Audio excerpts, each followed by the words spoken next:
سے فریاد ہے گنبد خضرا والے، کعبے والوں کو ستاتے ہیں کلیسا والے۔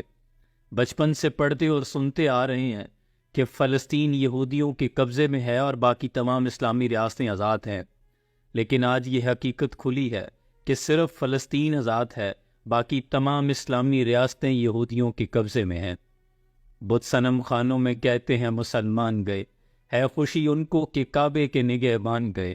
منزل طاہر سے اونٹوں کے خودی خوان گئے اور اپنی بغلوں میں دبائے ہوئے قرآن گئے۔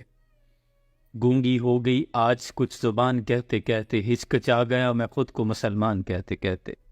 خدا کے لیے ان کے حق میں بولو، ان کے حق میں نکلو، ان کے حق میں بول نہیں سکتے، نکل نہیں سکتے تو لکھو، اور اگر بول بھی نہیں سکتے، لکھ بھی نہیں سکتے تو جو بول رہے ہیں، جو لکھ رہے ہیں، ان کی حمایت کرو، کیونکہ وہ آپ کے حصے کا کام کر رہے ہیں۔ اب وہ دور نہیں رہا کہ جنگیں دو بدو لڑی جائیں، جا کر سامنے مقابلہ کیا جائے، تلواریں استعمال کی جائیں۔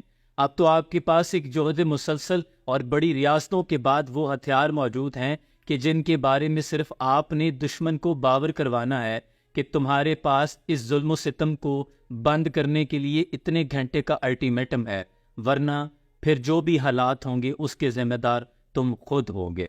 پھر آپ دیکھیں گے کہ آپ کا صرف اتنا کہہ دینا دشمن پر ایک کاری ضرب کی طرح لگے گا اور ان کے گھروں میں صف ماتم بچھ جائے گی۔ لیکن یہ کہنے کے لیے غیرت ایمانی کی ضرورت ہوتی ہے، اور اگر ایمان ہو تو 313 کا لشکر بھاری ہے، لیکن اگر ایمان غیرت دم توڑ جائے تو 57 ممالک کا اسلامی اتحاد بھی کچھ نہیں کر سکتا۔ کافر ہے تو شمشیر پہ کرتا ہے بھروسہ، مومن ہے تو بے تیغ بھی لڑتا ہے سپاہی۔ اب اختیار سے کہنا تھا کہ بولتے کیوں نہیں مظلوموں کے حق میں، زبانوں پہ آبلے پڑ گئے ہیں کیا؟ پھر انتظار کرو اس روز کا جب آپ کی اس مجرمانہ خاموشی پر اللہ فرمائے گا وَامْتَازُوا الْيَوْمَ أَيُّهَا الْمُجْرِمُونَ، اے مجرموں آج کے روز الگ ہو جاؤ۔ اور سنا ہے قیامت کے ہولناک دن میں وہاں کوئی ایئرپورٹ بھی موجود نہیں ہوگا کہ آپ جہاز لے کے وہاں سے فرار ہو جائیں گے۔ انتظار کریں، پھر وہ گھڑیاں آنے والی ہیں۔ سلام پہنچے۔